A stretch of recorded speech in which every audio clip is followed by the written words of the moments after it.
ጄኔራሉ መታገታቸው ተረጋገጠ። አንድ ወር ለሚሆን ጊዜ ከአደባባይ የጠፉት ጄኔራሉ መታገታቸውን የፈረንሳዩ ጋዜጣ ይፋ አድርጓል።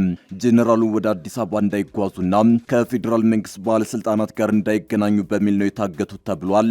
በዝርዝር እናስደምጣቸዋለን። ሁለት የፋኖ ከፍተኛ ወታደራዊ ሻለቃዎችን መግደሉን ሰራዊቱ አስታወቀ።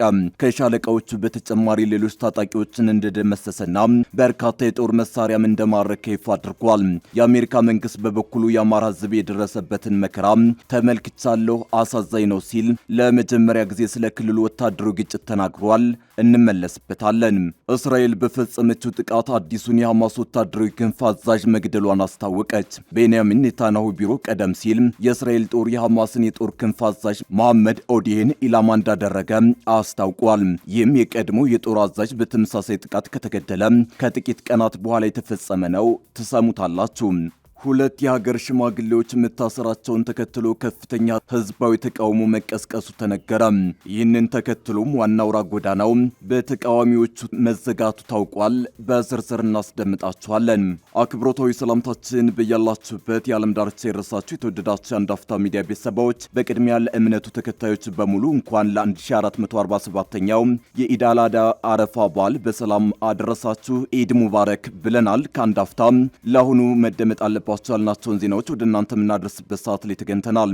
አብራችሁን ትቆዩ ዘንድ ግብዣችን ነው።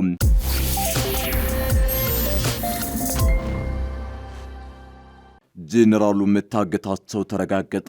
አንድ ወር ለሚሆነው ጊዜ ከአደባባይ የጠፉት ጄኔራሉ መታገታቸውን የፈረንሳዩ ጋዜጣ ይፋ አድርጓል። ጄኔራሉ ወደ አዲስ አበባ እንዳይጓዙና ከፌዴራል መንግስት ባለስልጣናት ጋር እንዳይገናኙ በሚል ነው የታገቱት ተብሏል። ጄኔራሉ ታግተዋል። የተረጋገጠ መረጃ ነው። ህወሓት ከአንድ ወር በፊት ደብረጽዮን ገብረ ሚካኤልን ፕሬዝዳንት አድርጎ ጄኔራል ታደሰ ላይ መፈንቅለ መንግስት ካከናወነ በኋላ ጄኔራሉ ጠፍተው ከርመዋል። ከዚህ የመፈንቅለ አስተዳደር በኋላ በአደባባይ ያልታዩት ጄኔራል ታደሰ የጠፉ በሚልም ብዙ ሲጠይቅ ነበር። ለዚህ ጥያቄ መልስ የሚሆን መረጃ ዛሬ ይፋ ሆኗል።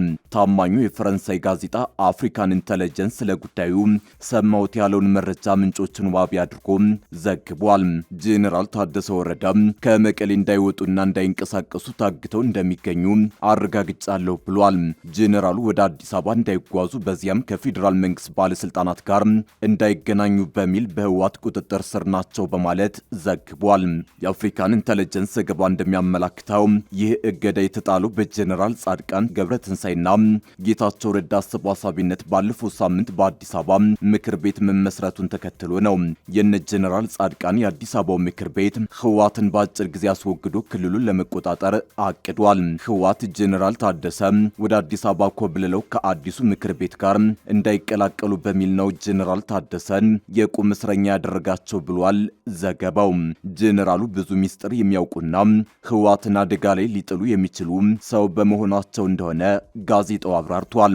ከአፍሪካን ኢንተለጀንስ መረጃ መረዳት እንደሚቻለው ህወሓት ጄኔራሉን ለማገት የወሰነው በሁለት አበይት ምክንያቶች ነው። አንደኛው ጄኔራሉ የነ ጻድቃንን ምክር ቤት እንዳይቀላቀሉ በሚል ሲሆን፣ ሁለተኛው ደግሞ ጄኔራሉ እጅ ላይ በርካታ የህወሓት ሚስጥሮች በመኖራቸው ነው። በእንዲህ መልኩ ትግራይ በከፍተኛ ፖለቲካዊ ትኩሳት እየተናጠች ነው። በህወሓት ውስጥ ካለው የውስጥ ቅራኔ ባለፈ ህወሓት በክልሉ እያደረገ ያለው ወታደራዊ ግዳጅ አፍሳ የክልሉን ትኩሳት ክፉኛ ያባባሰ ሆኗል። ከስፍራው የሚወጡ መረጃዎች እንደሚያመላክቱት ቁጥራቸው በርካታ የሆኑ ወጣቶች ለግዳጅ ውትድርና አንገዛም በማለት ላይ የሚገኙ ሲሆን፣ ወላጆችም ለትርጉም አልባና ለማይረባ ጦርነት ልጆቻችንን አሳልፈን አንሰጥም በሚል ድርጊቱን በጽኑ እየተቃወሙት ነው። ምልመላውን ለማስፈጸም ከሚንቀሳቀሱ የካድሬዎች መረብና የህወሓት ታጣቂዎች ጋር ፊት ለፊት ወደ መጋጨት መሸጋገራቸው ታውቋል። ለአብነት ያህል በዛሬው ዕለት ከአክሱም ከተማ ወጥቶ ይፋ የተደረገ ተንቀሳቃሽ ምስል እንደሚያሳየው የጸጥታ ኃይሎች ወጣቶችን በኃይል በማስገደድ ወደ ወታደራዊ ማሰልጠኛዎች ለመውሰድ ሲሞክሩ ቁጥራቸው በርካታ የሆኑ ወላጆችና የአክሱም ከተማ ነዋሪዎች ታጣቂዎቹን ፊት ለፊት በመጋፈጥና በማግለል ልጆቻቸውን ለማስጣል ከፍተኛ ግብግብና ተቃውሞ ሲያደርጉ ይታያል። በቪዲዮ ላይ በሚሰሙ ድምጾች ወላጆች ልጆቻችንን ለማይረባና ለማይጠቅም ጦርነት አናስረክብም በማለት በከፍተኛ ቁጭትና ጽናት ሲከራከሩ ያረጋግጣል። 2 የፋኖ ከፍተኛ ወታደሮች ሻለቃዎችን መግደሉን ሰራዊቱ አስታወቀ። ከሻለቃዎቹ በተጨማሪ ሌሎች ታጣቂዎችን እንደደመሰሰና በርካታ የጦር መሳሪያ እንደማረከ ይፋ አድርጓል። የአሜሪካ መንግስት በበኩሉ የአማራ ሕዝብ የደረሰበትን መከራ ተመልክቻለሁ፣ አሳዛኝ ነው ሲል ለመጀመሪያ ጊዜ ስለ ክልሉ ወታደራዊ ግጭት ተናግሯል። በአማራ ክልል በቀጠለው ግጭት የክልሉ ሕዝብ አስከፊ ጊዜን እያሳለፈ ነው የሚገኘው። ነገር ግን ሀያላን ሀገራትና ዓለም አቀፍ ተቋማት ስለ ክልሉ ሕዝብ ሰቆቃ እምብዛም ሲናገሩና ትኩረት እንዲሰጠው ሲያሳስቡ አይታይም። በትናንትናው ዕለት ግን የአሜሪካ መንግስት በኤምባሲው በኩል ስለ ክልሉ ሕዝብ ሰቆቃ ግጭቱ ከተቀሰቀሰ ወዲህ ለመጀመሪያ ጊዜ በይፋ ተናግሯል። እንደሚታወሰው የአሜሪካው አምባሳደር ኤርቪን ማሲንጋ ከአንድ ወር በፊት ወደ ባህር ዳር ተጉዘው ከአቶ አረጋ ከበደና ሌሎች የክልሉ ከፍተኛ አመራሮች ጋር መወያየታቸው ይታወሳል። ይህን ውይይት በተመለከተ አምባሳደሩ ትናንት የቪዲዮ መልእክት አስተላልፈዋል። አምባሳደር ማሲንጋ ጣና ሐይቅ ዳርቻ ላይ ሆነው በሰጡትና ኤምባሲው ባጋራው የቪዲዮ መልእክት ላይ በስልጣን ዘመናቸው ለመጀመሪያ ጊዜ የአማራ ክልልን ርዕሰ ከተማ ለመጎብኘት በመቻላቸው የተሰማቸውን ከፍተኛ ደስታ ገልጸዋል። በቆይታቸውም ከህዝቡና ከባለስልጣናቱ እጅግ ደማቅና ሞቅ ያለ አቀባበል እንደተደረገላቸው ተናግረዋል። አምባሳደሩ በንግግራቸው ክልሉና ህዝቡ እጅግ ፈታኝ የሆኑ ጊዜያትን ማሳለፋቸውንና ከፍተኛ ስቃይ ውስጥ መቆየታቸውን አስምረውበታል። ይህ ቀጠና ብዙ መከራዎችን እንዳሳለፈ ገልጽ ነው። ብዙ ስቃይ ነበር። ይህንን ችላ ማለትም ሆነ መካድ አንችልም በማለት ያለውን ነባራዊ ሁኔታ አምነዋል። ይሁን እንጂ ከፖለቲካ መሪዎች አልፎ ከተለያዩ የህብረተሰብ ክፍሎችና ተራ ዜጎች ጋር ባደረጉት ውይይት ህዝቡ የተሻለ ነገን ተስፋ ከማድረግ ባለፈ ይህን አሁን ያለውን ቀውስ በተቻለ ፍጥነት እንዲያበቃ በከፍተኛ ሁኔታ እንደሚጠብቅ መገንዘባቸውን አብራርተዋል። በእርግጥም አምባሳደሩ አልተሳሳቱም። ባለፉት 3 ክረምቶች አማራ ህዝብ አይቶት የማያውቀውን ፈተና እየተጋፈጠ ነው። ነገር ግን ጉዳዩን እጅግ አሳሳቢ የሚያደርገው አሁንም የክልሉ ጦርነት የሚቋጭበት የድርድር ተስፋ አለመኖሩ ነው። ሁለቱም ኃይሎች ፍትሐዊና ነጻ ድርድር ለማድረግ ዝግጁ ከመሆን ይልቅ ወታደራዊ አማራጮችን አስቀድመዋል። ትናንት መከላከያ ሰራዊቱ ያሰራጨው መረጃ የክልሉ ወታደራዊ ግጭት መቀጠሉንና የዜጎችን ህይወት መቅጠፍ መቀጠሉን ነው። ሰራዊቱ ባጋራው መረጃ በሰሜን ሸዋና ምስራቅ ጎጃም ዞኖች ጽንፈኛ ሲል ከጠራቸው የፋኖ ታጣቂዎች ጋር መዋጋቱን ተናግሯል። በደራ ወረዳ በተወሰደ የተጠናከረ እርምጃ በርካቶች መደምሰሳቸውን የክፍለ ጦሩ ዋና አዛዥ ሌተናል ኮሎኔል ጌትነት ተድላ ይናገራሉ።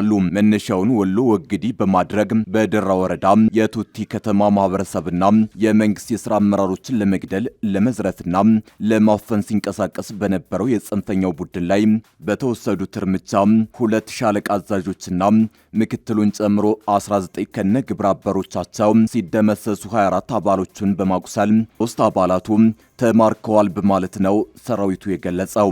በተጨማሪም መትረየስ፣ ክላሽንኮቭ ጠበንጃ፣ የክላሽ ካዝና መማረኩን አክሏል። በተመሳሳይ በምስራቅ ጎጃም ዞን ደባይ ጠናን ወረዳ የተሰማራው የማዕበል ክፍለ ጦር አባላት ሐሙሲትና ጀረምስ በተባሉ ቀበሌዎች ሲንቀሳቀስ የነበረ ያሉት ኃይል ላይ የደፈጣ ጥቃት እንደወሰዱ ገልጧል። እስራኤል ማክሰኞ ዕለት በጋዛ ከተማ በፈጸመችው ጥቃት የሐማስ ወታደራዊ ክንፍ አዛዥ መግደሏን አስታወቀች። የእስራኤል ጦር በጋዛ ከተማ በተጨናነቀ የገበያ ስፍራ በሚገኝ የመኖሪያ ህንፃ ላይ በፈጸመው ከባድ የአየር ድብደባ ቢያንስ 3 ፍልስጤማውያን መሞታቸውን የሕክምና ባለሙያዎችና የዓይን እማኞች ተናግረዋል። ጥቃቱ የኢድ አልአድሃ በዓል ከመከበሩ በፊት ጎዳናዎች በገበያተኞች ተጨናንቀው ባለበት ወቅት በጋዛ ከተማ መሃል በሚገኘው የአልካያሊ ህንፃ የላኛውን 3 ፎቅ ኢላማ ማድረጉ ተገልጿል። የእስራኤል ጠቅላይ ሚኒስትር ቤንያሚን ኔታንያሁ ቢሮ ቀደም ሲል የእስራኤል ጦር የሐማስን የጦር ክንፍ አዛዥ መሐመድ ኦዴህን ኢላማ እንዳደረገ አስታውቋል። ይህም የቀድሞ የጦር አዛዥ በተመሳሳይ ጥቃት ከተገደለ ከጥቂት ቀናት በኋላ የተፈጸመ ነው። ይህ እስራኤል ከሐማስ ጋር የተኩስ አቁም ስምምነት ካደረገች በኋላ በጋዛ የተፈጸመ የቅርብ ጊዜ ከባድ ጥቃት ነው። ወዲህ በጥቃቱ መገደሉን በተመለከተ የእስራኤል መንግስት ሲያስታውቅ ሐማስ ግን ምንም አስተያየት አልሰጠም። የነፍስ አድን ሰራተኞች በስፍራው ሲደርሱ በአካባቢው በደረሰ ከባድ ጉዳትና በነበረው መጨናነቅ ምክንያት ድላኛው ፎቅ ለመውጣት ተቸግረዋል። የዓይን እማኞች ቢያንስ 5 ሚሳኤሎች ህንፃውን ከተለያየ አቅጣጫ በተመሳሳይ ጊዜ መምታታቸውን ተናግረዋል። አንድ ነዋሪ ጥቃቱ ከመፈጸሙ በፊት ሄሊኮፕተር ድምፅ መስማቱን ተናግረዋል። ከቦታው የተገኘ ተንቀሳቃሽ ምስል እንደሚያሳየው አምቡላንሶችና የሲቪል መከላከያ ሰራተኞች በተመታው ህንፃ ውስጥ የተረፉ ሰዎች ካሉ ሲፈልጉ የሚያሳይ ሲሆን በአቅራቢያው በርካታ ሰዎች ተሰባስበው ነበር። የኔታንያሁ ቢሮ የእስራኤል የመከላከያ ሰራዊት መስከረም 26 ቀን 2016 ዓ.ም ሐማስ የፈጸመውን ጥቃት ካቀነባበሩ ሰዎች መካከል አንዱን መሐመድ ኦዴህን ኢላማ እንዳደረገ አስታውቋል። ኦዴህ በበርካታ የእስራኤል ዜጎችንና የመከላከያ ሰራዊት አባላት ግድያ፣ ጠለፋና መቁሰል ተጠያቂ ነው ሲል መግለጫው አክሏል። የቡድኑ ታጣቂ ክንፍ አዛዥ የነበሩት ኢዝ አድ ዲን አል ሃዳድ በግንቦት ወር መጀመሪያ በእስራኤል የአየር ጥቃት ተገድለዋል። ይህ ጥቃት በአንድ የመኖሪያ ህንፃ ላይ ያነጣጠረ ሲሆን ቢያንስ 3 ሰዎችን ገድሏል ሲሉ የዓይን እማኞችና የአካባቢው ምንጮች ተናግረዋል። እስራኤል የተኩስ አቁም የተደረሰበት እንደ አውሮፓውያን አቆጣጠር ከጥቅምት 10 ጀምሮ በጋዛ ዙሪያ ጥቃቶችን ስትፈጽም ቆይታለች። ሐማስ እስራኤል የተኩስ አቁም ስምምነቱን በመጣስና ሲቪሎችን በማጥቃት በተደጋጋሚ ሲከስ ቆይቷል። የጋዛ የጤና ሚኒስቴር በተኩስ አቁም ስምምነት ወቅት በእስራኤል በተሰነዘረው ጥቃት ከ800 በላይ ሰዎች መገደላቸውን ይፋ አድርጓል። ከኦሮሞ ነጻነት ሰራዊት ጋር ግንኙነት አላቸው በሚል ተጠርጥረው ከ2 ሳምንት በፊት ታስረው የነበሩ የኬንያ ማርሳቢት ካውንቲ ተወላጅ የሆኑ 2 የቦረና የሀገር ሽማግሌዎች 14 ሚሊዮን የኬንያ ሺሊንግ ወይም ደግሞ 17.3 ሚሊዮን የኢትዮጵያ ብር የሚያወጣ የንብረት ዋስትና በማስያዝ ተለቀቁ። ወደ ናይሮቢ ተወስደው የነበሩት የቀድሞው የጎለሌ መንደር አስተዳዳሪ አቶ ደበሳ ደንቢና የሶሎሎ ነዋሪና የማህበረሰብ መሪ የሆኑት አቶ ጉራቻ ደንበላ ትናንት ግንቦት 17 ቀን 2018 ዓ.ም ምሽት ላይ ከእስር መፈታታቸውን ጠበቃቸው አቶ ቀና ጎልቻ ገልጸዋል። የእነዚህ 2 የሀገር ሽማግሌዎች መታሰራቸውን ተከትሎ ማርሳቢት፣ ሳኩም፣ ሶሎሎና ሞያሌን ጨምሮ በሰሜን ኬንያ ከተሞች ከፍተኛ ህዝባዊ ተቃውሞ መቀስቀሱንና ተቃዋሚዎቹ ሞያሌን ከናይሮቢ የሚያገናኘውን ዋና አውራ ጎዳና ዘግተው እንደነበር ከሳምንታት በፊት መዘገቡ ይታወሳል። 2 የሀገር ሽማግሌዎች ግንቦት 1 ቀን 2018 ዓ.ም ታፍነው ወደ ናይሮቢ ከተወሰዱ በኋላ ፍርድ ቤት ሲቀርቡ ከነጻነት ሰራዊቱ ጋር ግንኙነት አላቸው በሚል የሽብርተኝነት ክስ ተመስርቶባቸው ነበር። ይሁን እንጂ የአካባቢው ነዋሪዎች እንደሚሉት የችግሩ ዋነኛ መነሻ የድንበር ክርክር ነው። መንግስት ቀደም ሲል በማርሳቢት አስተዳደር ስር የነበረውን መሬት ወደ ዋጅሪ አስተዳደር ለማዛወር በመወሰኑ የዋጅር አስተዳደር ወደ ሞያሌ ድንበር በመግባት እንደ ባሲርና ጂጁ ባሉ አካባቢዎች የጸጥታ ጥበቃ ኬላዎችን ጨምሮ የተለያዩ መስሪያ ቤቶችን መገንባት ጀምሮ ነበር። 2 የሀገር ሽማግሌዎች ሊታፈኑ የቻሉት ከዚሁ የመሬት ወረራ ጋር ተያይዞ በተቀሰቀሰ አለመግባባት ምክንያት ነው ሲሉ ነዋሪዎቹ ተናግረዋል። የተከሳሾቹ ጠበቃ ቀና ጎልቻ እንዳብራሩት አቶ ደባሳ ደንቢና አቶ ጉራቻ ደበላ ከታፈኑ በኋላ ፍርድ ቤት ቀርበው ከኦሮሞ ነጻነት ሰራዊት ጋር ግንኙነት አላቸው በሚል በሽብርተኝነት ወንጀል ተከሰው ነበር። ፍርድ ቤቱ ለሁለተኛው የችሎት ቀጠሮ ከ10 ቀናት በኋላ የቀጠረ ቢሆንም የአካባቢው ነዋሪዎች በዚህ መካከል ተቃውሟቸውን መቀጠላቸውን የገለጹት ጠበቃው በዚህም ምክንያት በዋጅሪ አስተዳደር ስር በሞያሌ ድንበር ውስጥ ተጀምረው የነበሩ የጸጥታ መስሪያ ቤት ግንባታ ፕሮጀክቶች እንዲቆሙ ተደርጓል ብለዋል። ጉዳዩን ሲመለከተው የነበረው የካዋ ፍርድ ቤት ግንቦት 14 ቀን 2018 ዓ.ም በዋለው ሁለተኛው ችሎት ለተከሳሾቹ የዋስትና መብት ፈቅዶ ነበር።